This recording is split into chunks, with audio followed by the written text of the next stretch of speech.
Well, hi everyone. This is Robert Waggoner, and I want to welcome you to this special event of the Lucid Dreaming Experience Magazine, along with the world of lucid dreaming. And if you haven't heard about the Lucid Dreaming Experience Magazine, I'll just explain that I and my friend Lucy Gillis have been co-editing the magazine for more than 20 years now. I think it's 24 years now. And the magazine is for free. It comes out quarterly. Anyone can get it just by going to luciddreamingmagazine.com. You can subscribe if you want to, but there you can read each issue that comes out every 3 months. And also you can look at past issues as well. We have almost 10 years of past issues. The way the magazine is structured is normally we have one interview with a talented lucid dreamer, and then the other people submit articles about lucid dreaming, and then we have normally 10 or 15 pages of reader submitted lucid dreams. Sometimes we have special issues on a particular topic. Other times we just have an open issue where anyone can share whatever lucid dream or article they have. So I'm going to stop sharing this slide screen. And what I'm going to do here is talk a little bit here for this first 10 or 15 minutes just about the magazine and some of the articles in this special issue we had on healing in lucid dreams.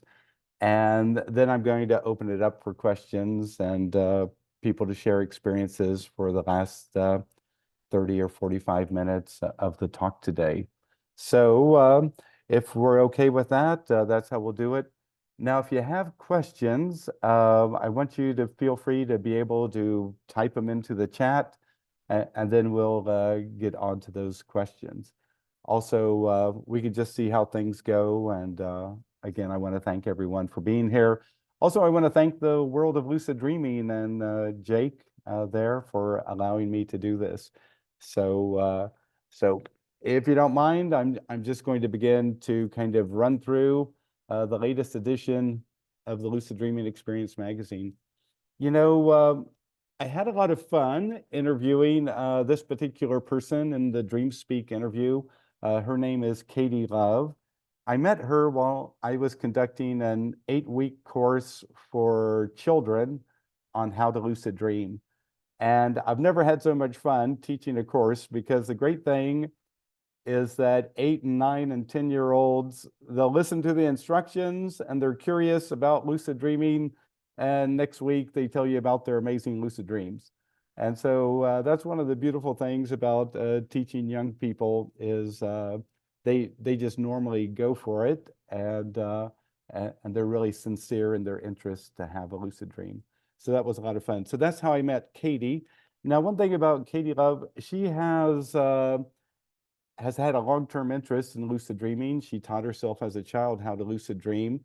But what happened though is, as she got deeper into lucid dreaming, she got interested in the Tibetan Buddhist approach suggested by Tenzin Wangyal Rinpoche about how to explore lucid dreams.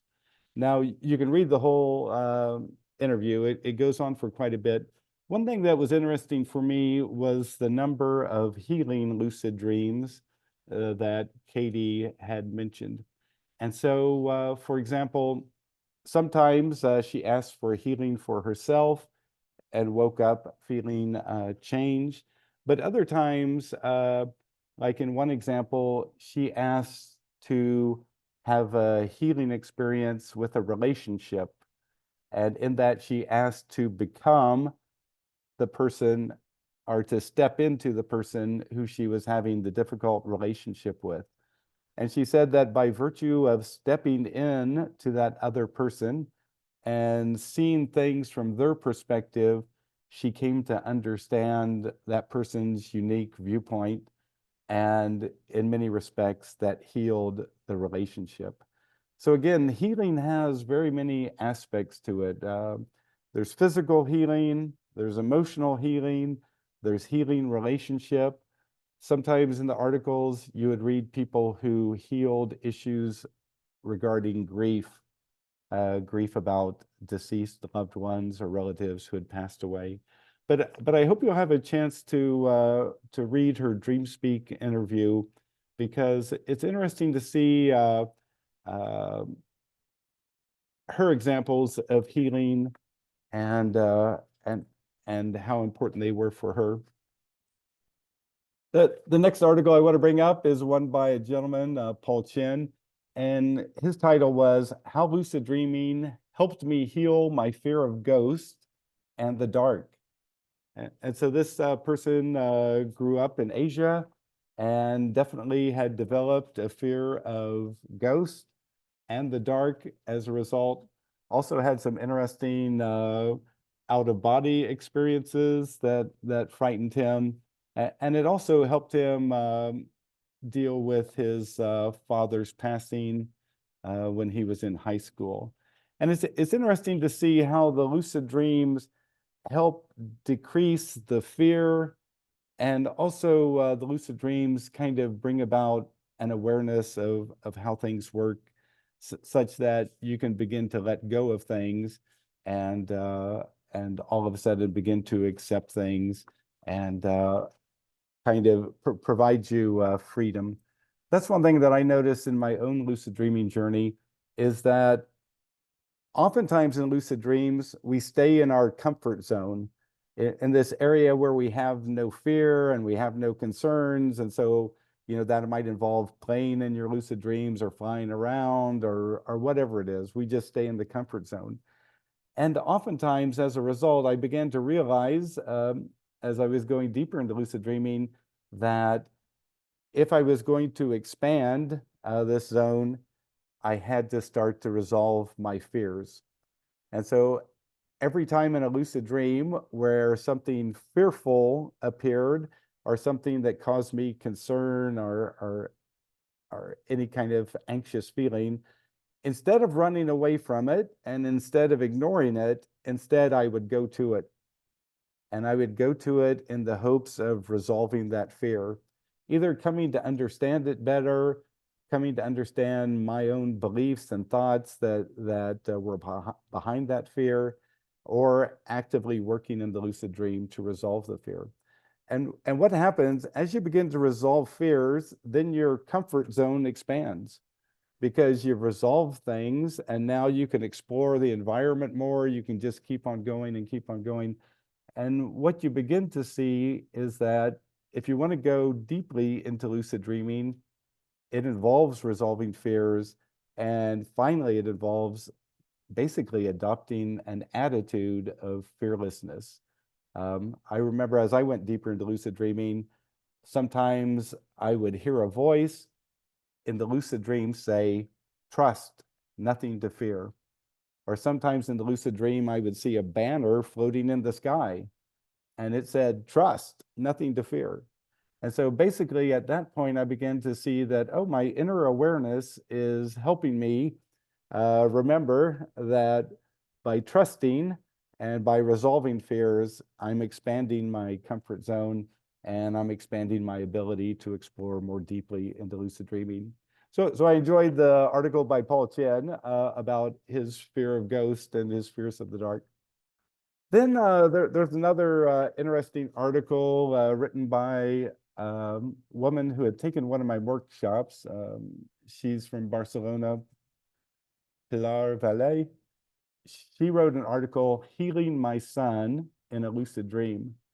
And the interesting thing, she had taken my workshop, and that goes on for 30 days.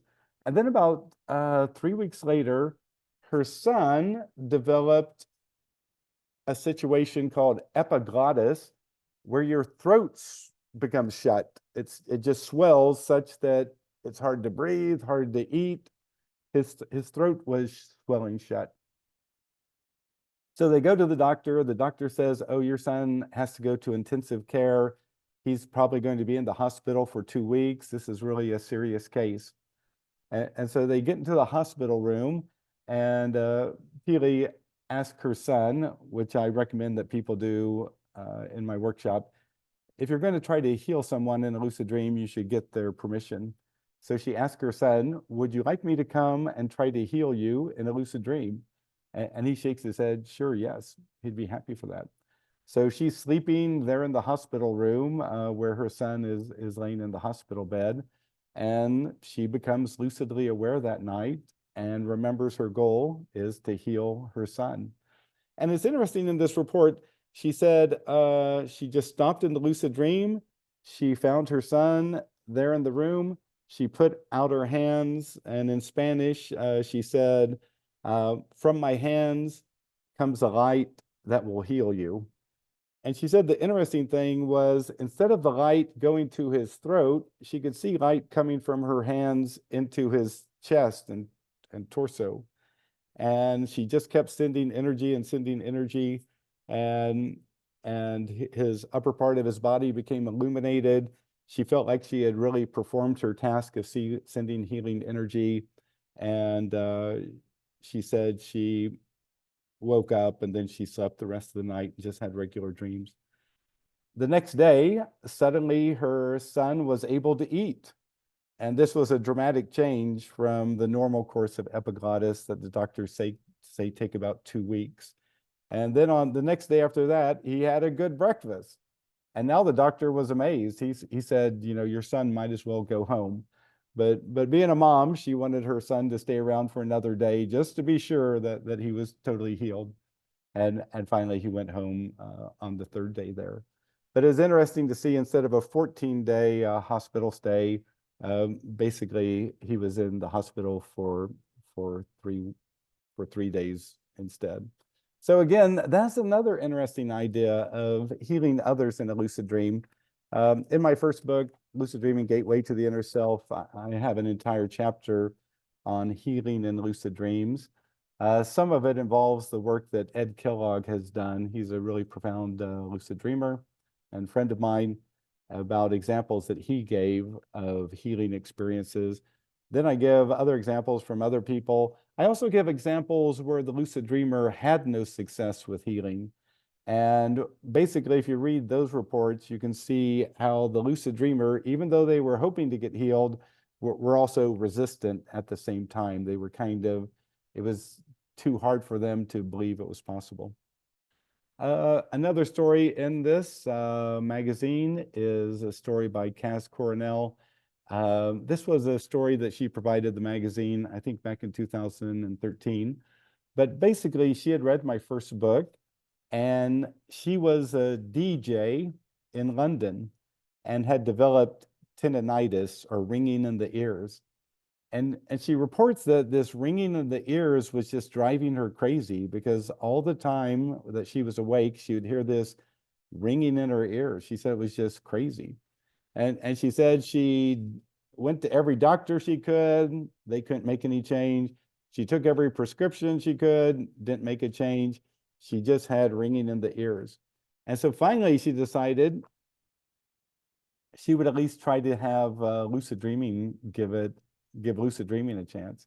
And it's interesting how she goes through this process, and you ought to read the entire story. But basically, she comes to the belief that the tendinitis represented kind of repressed pain. That's the belief she came to have. She becomes lucidly aware. She stabilizes the lucid dream. She remembers she wants to heal her tendinitis, and now and she calls out to the awareness behind the dream. Um, um, she wants to have all that repressed pain felt. She wants it expressed. And suddenly, everything becomes frozen. She herself, Kaz, in the lucid dream, she becomes totally frozen. The garden that she's looking at becomes totally frozen, as if to kind of symbolically express all that repressed pain. And then she just felt this inner will, this inner sense of intent from within her that she didn't need to allow this pain anymore. And so she broke free of that frozen condition and woke up, and the tendonitis was gone. She said she was jumping up and down on the bed because now the tendonitis was gone. It's really interesting to see how people approach it, but of course everyone's going to approach it in their own unique way. But anyway, there's other examples of healing from grief. There's an interesting example by Anonymous of lucidly healing my wife of cancer. It's a little bit complicated, so I'm not going to explain it. But again, I hope you'll go to the magazine, read that. And along with that is a lot of reader-submitted lucid dreams of people who managed to either heal themselves or heal a relationship or heal their sense of grief in the lucid dream state. So with that, I'm going to open it up now and start to look at some of the questions here. Now, if you want to, and I'm able to, you can go down to the React and do something like raise your hand. I'll do my best to get you unmuted if you want to raise your hand and either share an experience or do something like that. So because Nadja is right on it, I'm going to send her the ask to unmute. Hopefully you can unmute now. Okay, Yes, Nadja. can you hear me now? Yes, I can hear you. Okay. What would you like to share? Or Yes, so I've been playing around with healing. I don't know if you remember, but I had some difficulties with my headaches, and I can share that it got really better. So I'm really, really happy about that. And I think lucid dreaming and lucid healing really played a big role in that. okay, for Really, those who don't know your story, tell us what kind of headaches were you having? Were they migraines or what kind of headaches? well, like I'd say normal headaches, which came up like in this part, and I did a lot of healing in the lucid dreams where I asked the awareness behind the dream for healing, and then I put my hands on my head, and then I felt like pulsation, vibration going on, and I did that for quite a while. So every lucid dream situation I had, I tried it. Um, but it wasn't getting better until I actually changed my life a bit, which I guess was the consequence of the healing that I realized I had to, don't know, do some dramatic changes. So I'm really, really happy with that. But at the moment, I think I'm kind of stuck with my lucid dreams. I don't know why, but like I can't fly anymore for whatever reason, which I don't understand. Flying was like the go-to thing I did when lucid dreaming, the first thing I would do. And now it seems that I kind of unlearned that. So I don't know if you have an idea what's happening here. You know, so first, congratulations on having this kind of healing experience. And it's interesting, sometimes the healing might the inner aspect of the healing might begin in the lucid dream, but it does require us to make some change in our waking life in order for a full healing to occur. In our magazine one time, there was a story by a wonderful lucid dreamer in Dubai. His name is Kareem. He said he was having these recurring nightmares of the Incredible Hulk, you know, this normal man who would become into a monster and then chase everybody and smash cars and all that kind of stuff. So he said he started having these Incredible Hulk dreams, and sometimes he'd become lucid and just run away because, you know, the Incredible Hulk was kind of scary. But finally, the Incredible Hulk appeared again, and he became lucid. He realized, oh, it's the Incredible Hulk, and he became lucid, and so he decided to run away. But this time, the Incredible Hulk was getting closer and closer.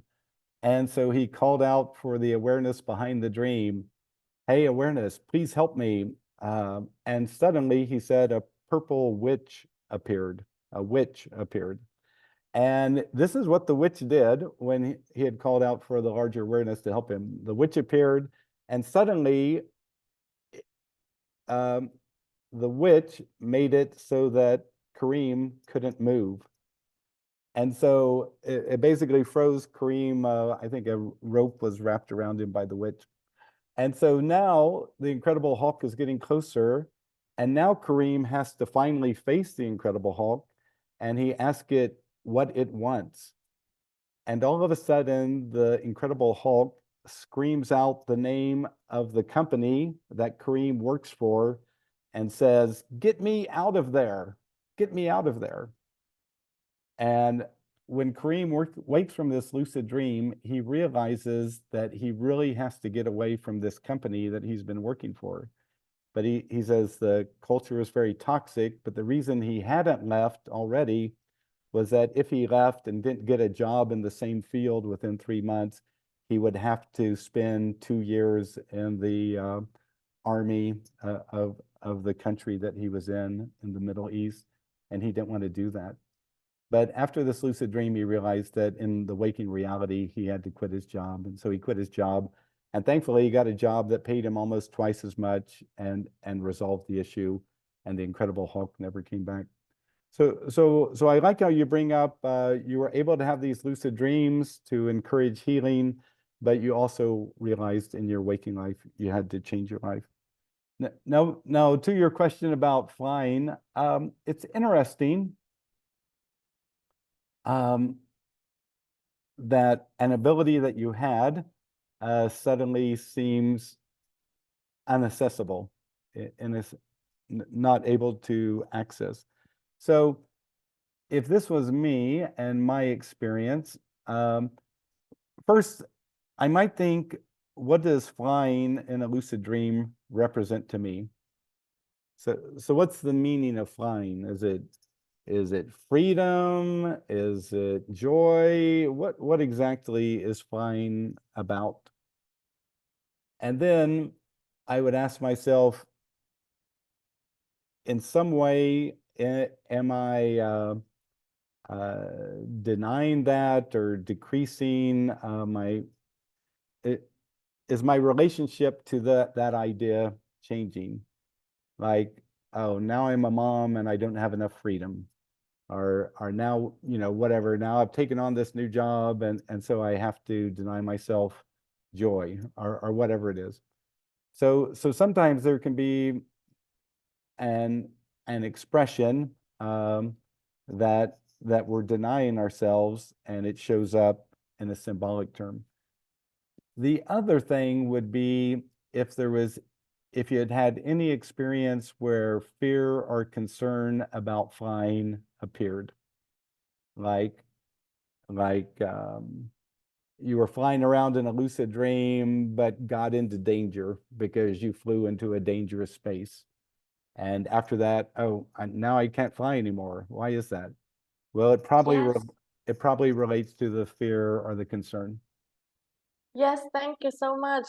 Because I read a story about a woman. She wanted to experience space, and she flew all the way to space and experienced other planets. And then the other day, I wanted to do that as well. So I flew very high, but then got really fearful because I didn't want to be in space and I didn't know what I would do if I would be in space.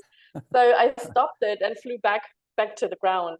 And I don't know, maybe that had an effect. I don't know. Yeah, oftentimes that's what I see when a person loses an ability. There's an issue came up where fear or concern got expressed, and now because of that, now Nadia, you're grounded. You you are now grounded. You are no longer going to be the astronaut that you thought you might be. So anyway. But the thing is, once you resolve it in your mind, then you'll find that you're able to fly again. But it's just, okay, I got to resolve that fear. I got to accept that I got upset. What was it that being in outer space, what did I find concerning? And then just allow yourself, and I think you'll find it come back. Thank you so much, Robert. Yeah, thanks, Nadia. Thank you so much. And if you ever want to submit an article to the Lucid Dreaming Experience Magazine, I know people would love to read this kind of thing, whether it's about the flying or whether it's about the headaches. Thank So you. thank you. I'm going to go to Caroline next because I think she's on a cell phone or a mobile phone and hanging in there. So go for it, Caroline. Thank you. And I actually have a similar question because usually I have the opposite problem. When I lucid dream, I always tend to fly. And I keep flying and flying and flying. And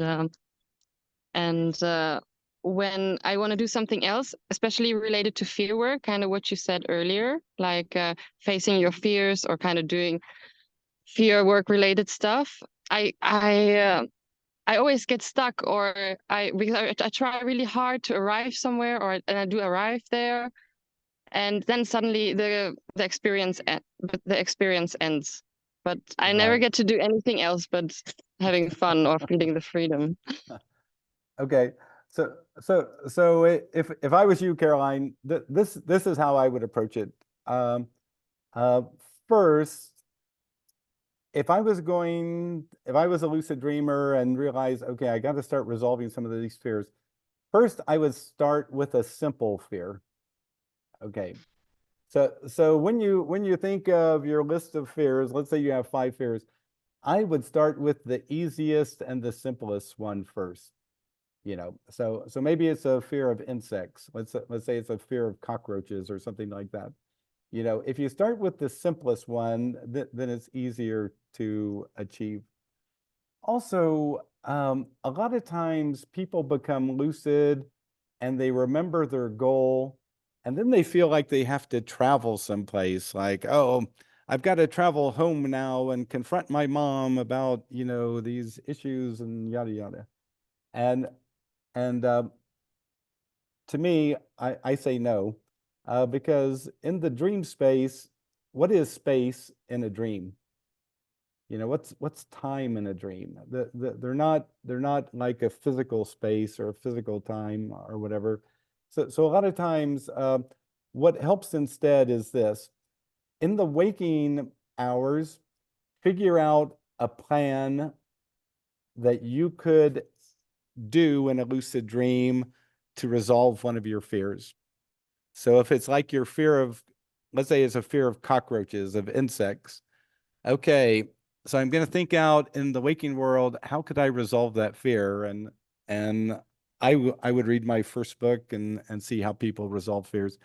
But okay, so what I'm going to do is when I become lucid, I'm going to stabilize the lucid dream. I'm going to stop flying, and I'm going to announce, now let me become as small as a cockroach and interact with a cockroach.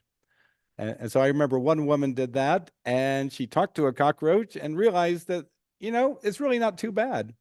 And so they had a very nice conversation. And at the end of that dream, of that lucid dream, she felt like she had gotten over her fear of insects. And so start with the most simple, create a plan in the waking state, one that's doable, that doesn't involve you flying all over here and there and doing all sorts of crazy stuff. Call a cockroach to you, call the fearful thing to you, and now maybe from your heart, send it love and compassion and understanding, or from your heart, send it what it needs, what that fear needs.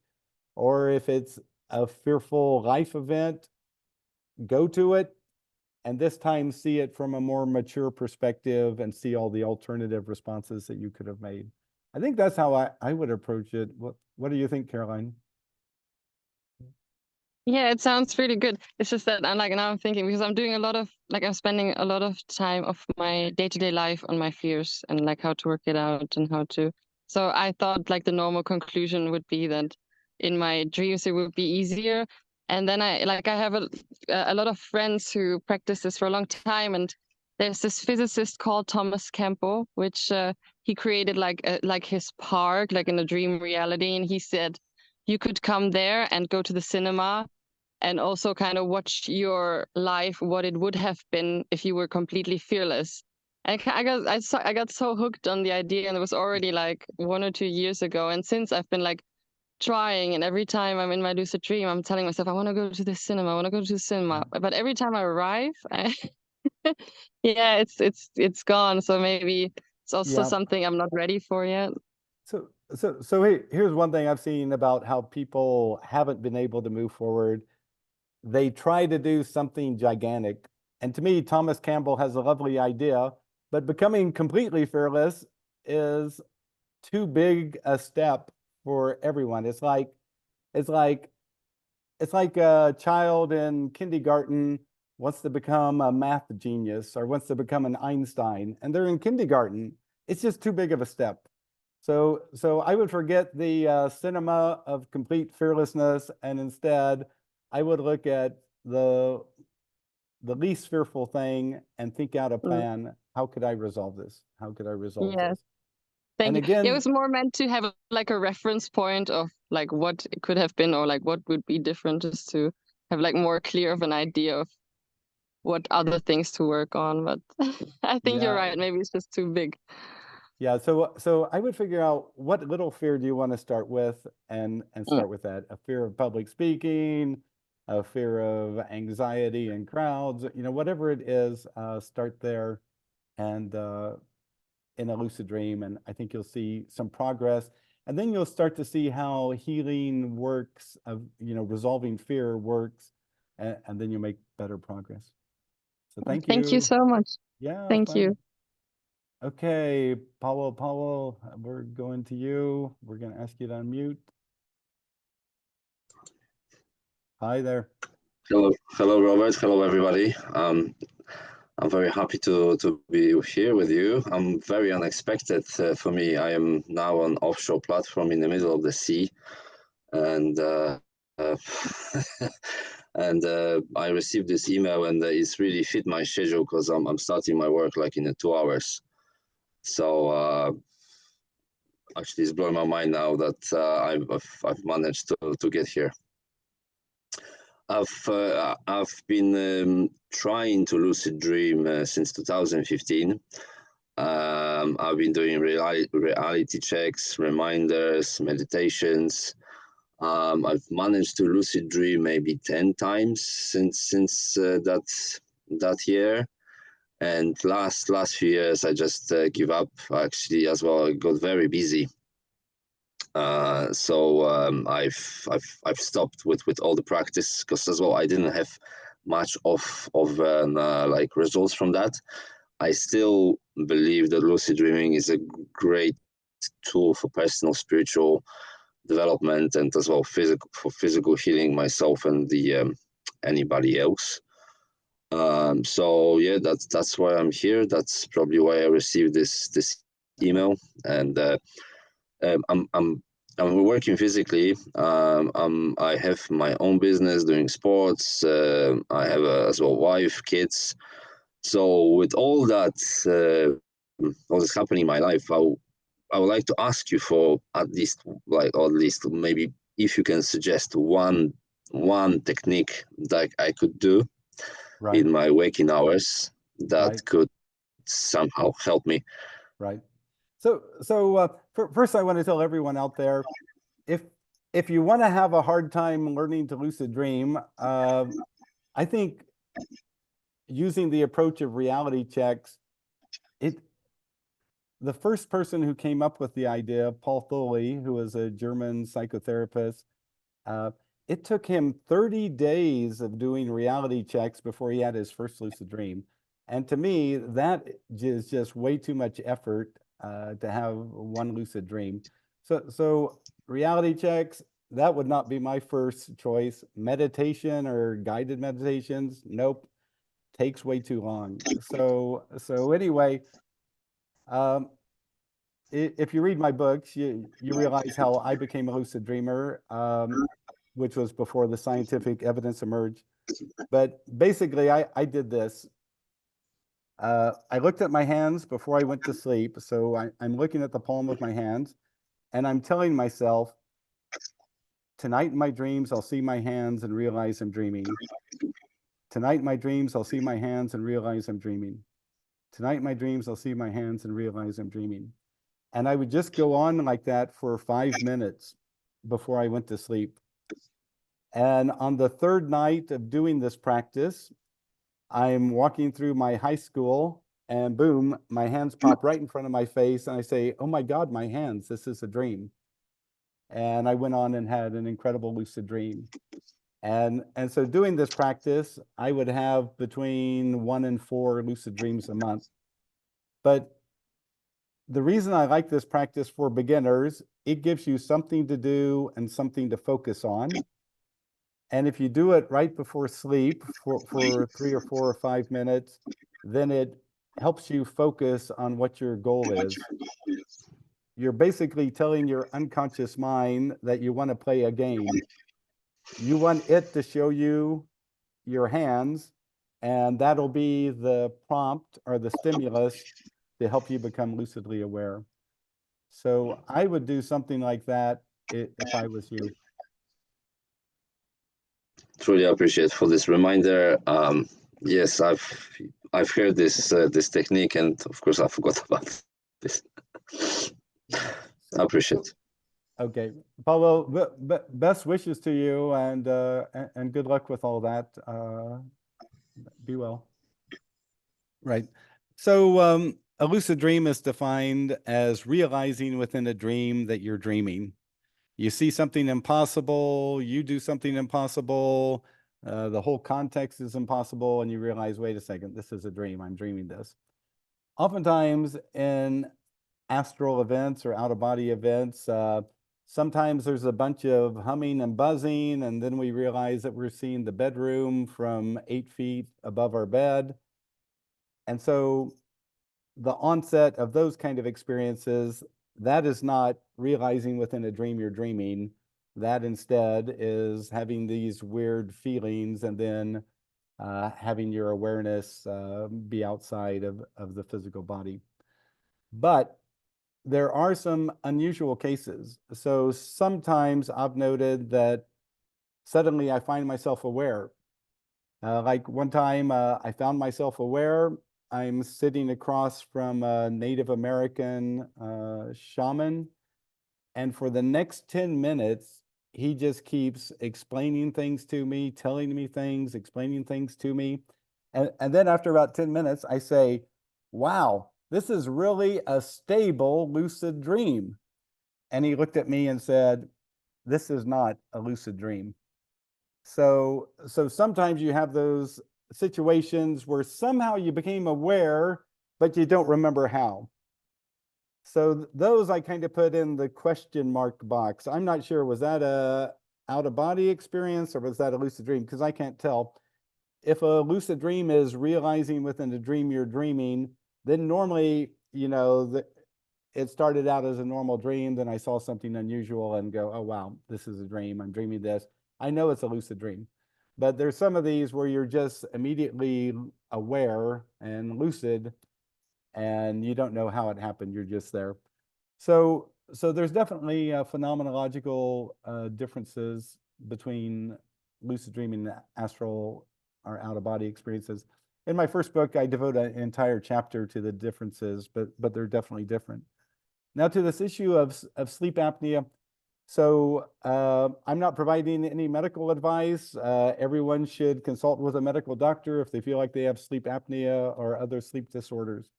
But what I am going to express is sometimes I think because of snoring or sleep apnea or other sleep disorders, we develop a REM, a rapid eye movement, a dream deficit.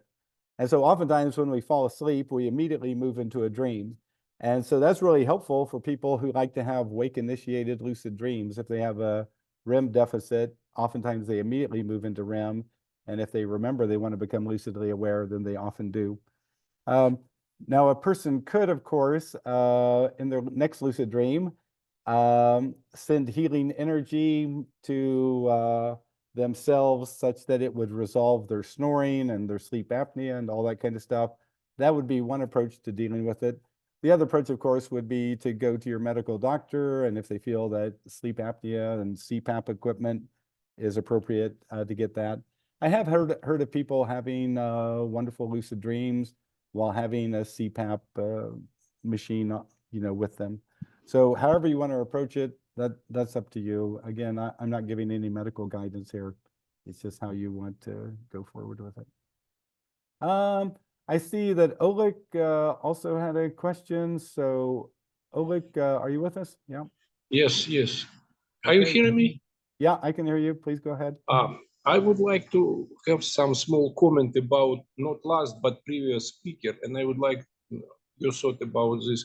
I think maybe this person tried too hard, and he need just get relaxed and just let it go and forget about his effort. Maybe he tried to grasp it and put too much effort and looking for method trick to get lucid, and this is maybe just prevent him to get lucid. Maybe he just need to relax for a while. Right. It's relaxing is a good approach to lucid dreaming. Also, I've seen some people tell me that the only time they've ever been able to lucid dream is when something incredible happened. Like one time I was talking to a woman from Bulgaria, and she said the only night that she had a lucid dream was the night that the Bulgarian soccer team won some incredible soccer match that they weren't supposed to win, and she and all the other Bulgarians in London were so happy that they had won. And so in those kind of situations, the person becomes naturally relaxed, and then that night they have a lucid dream. So you're right. Sometimes relaxation is very important. Okay, thank you. Okay, thanks, Oleg. Good point.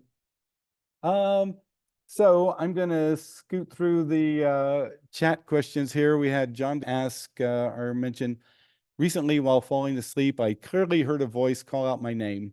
Nobody there, just a voice. Frightened me to the point I had a terrible time trying to get back to sleep. Ever experienced anything like that? John, Christine noted that happens once about every 4 or 7 months, and usually in what she calls her liminal time, which is between waking and dreaming. And so the interesting thing between waking and dreaming is what people normally call hypnagogia. And I'll type that into the chat so people know how it's spelled if they want to investigate it. But sometimes people have hypnagogic experiences when they're having hypnagogia. And sometimes that involves, you'll be seeing swirling colors. Sometimes it'll involve hearing voices, having a conversation. And sometimes it'll involve having a voice call your name. So it's nothing that other people aren't experiencing. People experience it all the time. There's another thing called hypnopompic, and I'll type that in there so everyone understands what that's about. So hypnopompic is when you're waking from sleep and you hear a voice or see, like you see your grandmother standing in the doorway or something of your bedroom or something. So sometimes these imageries or these auditory events happen when you're waking. I remember one night, I'd been trying for 2 days to get out of the local airport, which they'd had tons of snow. And so I was on a frequent flyer ticket, and the airline was going to try to get me out the next morning, at 7 a.m. or something. And when I woke up, that next day, I'd gotten a text message from the airline saying, your flight's been canceled again, and so do this and that. And I thought, this is crazy. Spending 2 or 3 days trying to get out of an airport is crazy. But I decided to fall back asleep because I was like 4 a.m. I got the text message that my flight had been canceled again. And so this time I go into dream, have a dream, and now I'm waking up again. And this time I hear my deceased brother, David. I heard his voice clear as day. And this is what he said. He said, just be extra nice, or just be extra kind. And I thought, what? And I heard him say it again, just be extra kind. So that really didn't make sense, but I clearly heard his voice. And now here's the funny thing that happened. I woke up and I thought, I'm at an airport hotel. I'm just going to go to the airport and see if I can get on a flight, even though I'm on a frequent flyer ticket and kind of very low status on this airline. So I go there, and here's what I notice. Everybody is being so mean to that airline agent. They are being so mean. Oh, you're ruining our vacation. Oh, we've been planning this forever. Oh, we're blah, blah, blah. And so when I get up there, I remember what I heard my brother David's voice say, just be extra kind. And I went up there and I told the lady, I said, I feel so sorry for you that you have to interact with all these people. You didn't cause this experience. You know, it's really sad that everyone's unloading on you.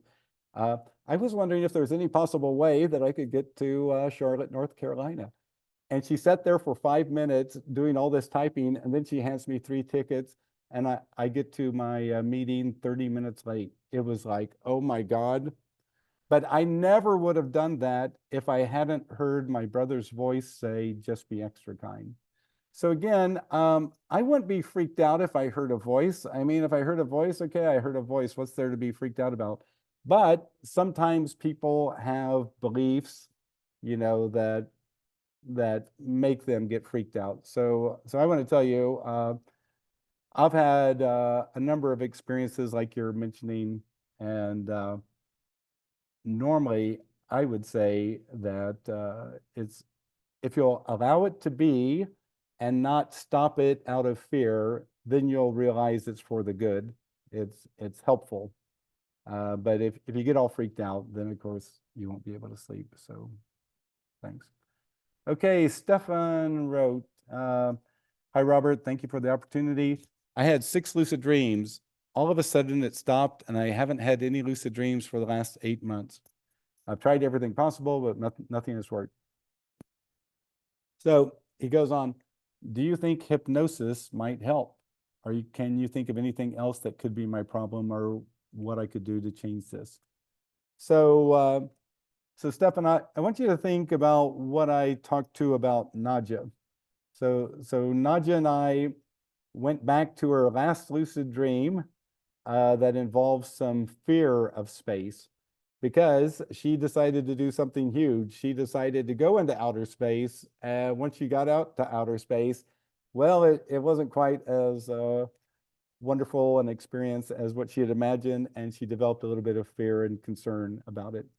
So what I'd like you to do is the same thing. I want you to go back to your last lucid dream and see if there's any sort of sense of fear or concern, or sometimes it's bringing you face to face with an issue that the ego, Stefan, doesn't want to deal with. I don't want to deal with that. Don't want to deal with that. But anyway, sometimes people see that they had a lucid dream that brought up a concern, and suddenly they stop lucid dreaming. The other thing is this, sometimes people go back in time and they go, oh yeah, 8 months ago, I started taking a medication and now I'm not having lucid dreams. So there might be some change to their life, or I got a new job and now I got to focus on the job so much, I barely recall any of my dreams.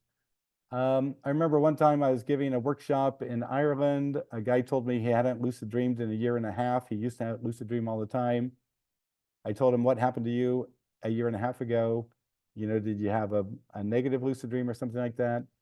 By the end of the workshop, he remembered that a year and a half ago, he was visiting his dad in Dublin, and he wanted his dad to watch the movie. I think it's, what's that lucid dream movie called? Is it called Waking Dreams? I think that's what it's called. Anyway, he and his dad sit down there and watch this movie.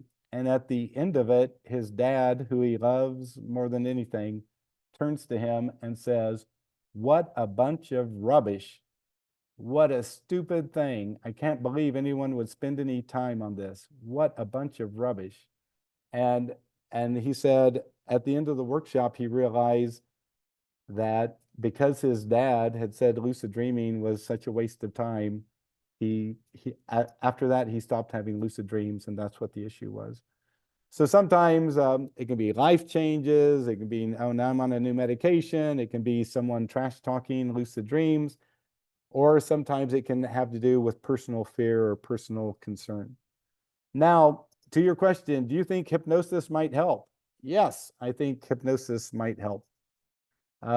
Especially self-hypnosis, I think would be a lovely way to go about that. But again, I would review your last lucid dream, see if there's any element of fear or concern, try to resolve it in your waking mind. Oftentimes that'll have the lucid dreams reappear.